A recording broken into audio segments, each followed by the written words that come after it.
देखिए, देश भर में शोक की लहर दौड़ गई है। भारत के दिग्गज उद्योगपति रतन टाटा का निधन बुधवार की शाम को हो गया। उन्होंने मुंबई के ब्रीच कैंडी अस्पताल में अंतिम सांस ली। आपको बता दें, रतन टाटा 86 साल के थे। पिछले कुछ दिनों से उनकी तबीयत खराब थी। दरअसल बुधवार की शाम में उनकी तबीयत ज़्यादा बिगड़ने की खबर आई और जिसके कुछ घंटे बाद ही उन्होंने दुनिया को अलविदा कह दिया। आपको बताएं, रतन टाटा का जाना देश के लिए एक बहुत बड़ी क्षति है। हालांकि देश उन्हें कभी भूल नहीं पाएगा। उन्होंने देश के लिए एक से बढ़कर एक काम किए हैं।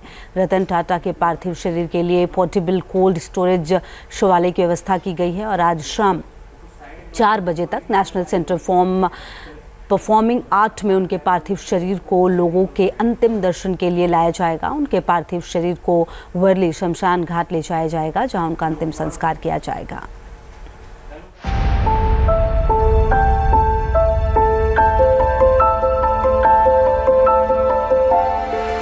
Ladies and gentlemen,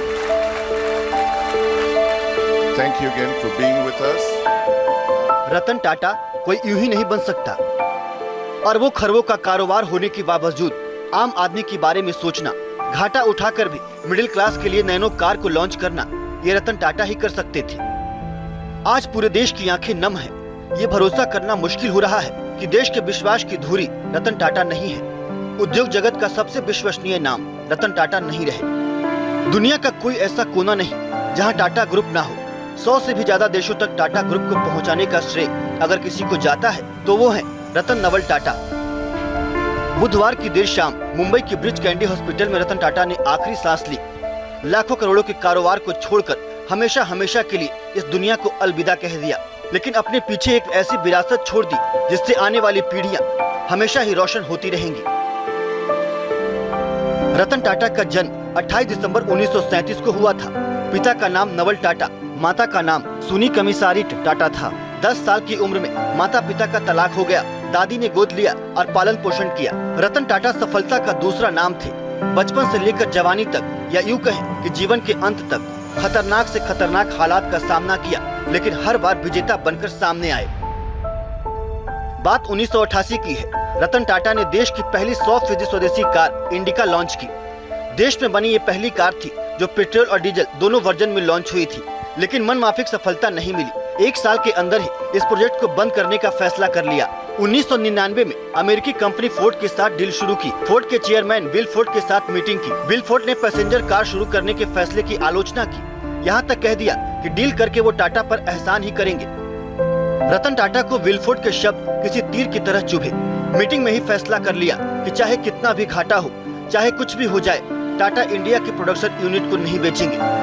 Ratan Tata ने 9 साल के भीतर ही अपने अपमान का ऐसा बदला लिया जिससे आज भी अमेरिका के ऑटोमोबाइल जगत में याद रखा जाता है। 2008 में आई मंदी की चपेट में आने से फोर्ड दिवालिया होने की कगार पर पहुंच गई। फोर्ड का बाजार पूरी दुनिया में गिरने लगा। डूबती फोर्ड कंपनी को उबारने का जिम्मा टाटा ने लिया। अब बातचीत की टेबल पर सामने विलफोर्ड थे और शर्तों के साथ बात कर रहे थे रतन टाटा। रतन टाटा ने फोर्ड के 2 पॉपुलर ब्रांड जगुआर और लैंड रोवर को खरीद लिया। $2.3 बिलियन यानी आज के हिसाब से करीब 19,000 करोड़ रुपए में ये डील की गई। रतन टाटा देश की शान थे। हर भारतीय को उन पर गर्व है। उनके बारे में बात करके, उनकी उपलब्धियों को देखकर हर भारतीय का सीना गर्व से चौड़ा हो जाता है। जिस बिल फोर्ड ने इंडिका की लॉन्चिंग को लेकर जानकारी और अनुभव का अभाव कहकर रतन टाटा का मजाक उड़ाया था, वही बिल फोर्ड अपने डूबते कारोबार को बचाने के लिए भारत आया। रतन टाटा की शर्तों पर डील की। रतन टाटा ने 86 साल की उम्र में दुनिया को अलविदा कह दिया। उनके निधन की खबर मिलते ही रात से ही बड़े बड़े लोगों का ब्रीच कैंडी हॉस्पिटल पहुंचना शुरू हो गया। प्रधानमंत्री मोदी समेत राजनीति से लेकर कारोबारी जगत के दिग्गजों ने अपनी संवेदनाएं प्रकट की। रतन टाटा की शख्सियत ही ऐसी थी कि हर कोई उनका सम्मान करता था। रतन टाटा सही मायने में डाउन टू अर्थ पर्सनालिटी थे। बेहद ही स्वाभिमानी शख्सियत थे। टाटा जैसे बड़े कारोबारी समूह से सीधा रिश्ता होने के बावजूद एक आम युवा की तरह करियर की शुरुआत की थी। रतन टाटा ने पहली नौकरी IBM में की थी। परिवार में किसी को भी नौकरी के बारे में नहीं बताया। JRD टाटा को पता लगा तो बहुत नाराज हुए। JRD टाटा ने रतन टाटा को जमकर फटकार लगाई। तुरंत ही बायोडाटा शेयर करने के लिए कहा। IBM में ही रतन टाटा ने अपना बायोडाटा बनाया और भेजा। आपको ये जानकर हैरानी होगी कि रतन टाटा के पिता जमशेदजी टाटा यानी टाटा समूह के संस्थापक के दत्तक पौत्र थे। बावजूद इसके अपनी काबिलियत से टाटा ग्रुप के चेयरमैन बने। रतन टाटा आज के युवाओं के लिए प्रेरणा के स्रोत हैं। आज की युवा पीढ़ी जब अपने बुजुर्गों से दूर भाग रही है, रतन टाटा अमेरिका में बड़ी नौकरी और अपने पहले प्यार को छोड़कर सिर्फ इसलिए भारत लौट आए थे क्योंकि यहाँ उनकी दादी की तबीयत खराब चल रही थी। दादी की देखभाल के लिए भारत आए और अपना घर चलाने के लिए IBM की नौकरी की।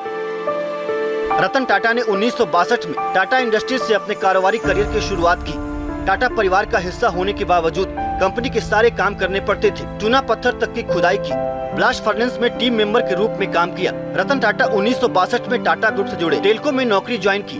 1981 में JRD टाटा के उत्तराधिकारी बने। 1991 से 2012 तक टाटा समूह के चेयरमैन रहे। रतन टाटा ने 75 साल की उम्र में टाटा सन्स के अध्यक्ष पद को छोड़ दिया।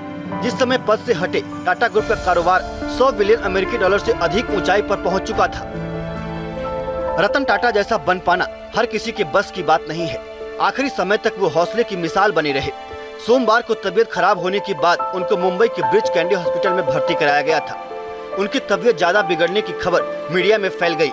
रतन टाटा ने इन खबरों को खारिज करते हुए खुद सोशल मीडिया के जरिए संदेश दिया कि मेरे लिए चिंता करने के लिए सभी का धन्यवाद।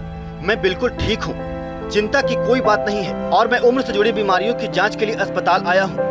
लोगों से अपील है कि गलत सूचना फैलाने से बचें। लेकिन ये संदेश उनका आखिरी संदेश रहा। हम सब के प्रिय, हर देशवासी के प्रिय रतन टाटा ने हम सभी को हमेशा हमेशा के लिए टाटा कह दिया, लेकिन वो हमेशा हमारे दिलों में जिंदा रहेंगे। अलविदा लेजेंड। मुंबई से पंकज मिश्रा के साथ टीम न्यूज नेशन।